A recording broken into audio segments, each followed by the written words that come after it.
ఒకే సినిమాలో hero, villain, దేవుడు ఈ మూడు పాత్రలు ఒకే నటుడు చేశాడంటే నమ్మగలరా? 1977లో విడుదలైన దానవీర శూరకర్ణ సినిమాలో నందమూరి తారక రామారావు గారు ఏకంగా మూడు విభిన్న పాత్రలు పోషించారు.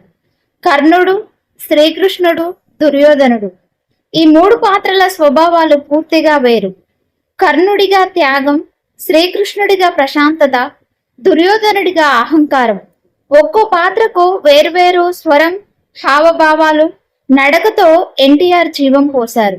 ఇంకా ఆశ్చర్యకరమైన విషయం ఏంటంటే ఈ సినిమాకు దర్శకుడు, నిర్మాత, కథా రూపకల్పనలో కీలక బాధ్యతలు కూడా ఎన్టీఆర్ గారివే.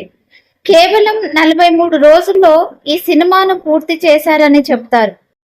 అందుకే దానవీర శూరకర్ణ కేవలం సినిమా కాదు, ఎన్టీఆర్ నటనా వైభవానికి చిరస్మరణీయమైన నిదర్శనం.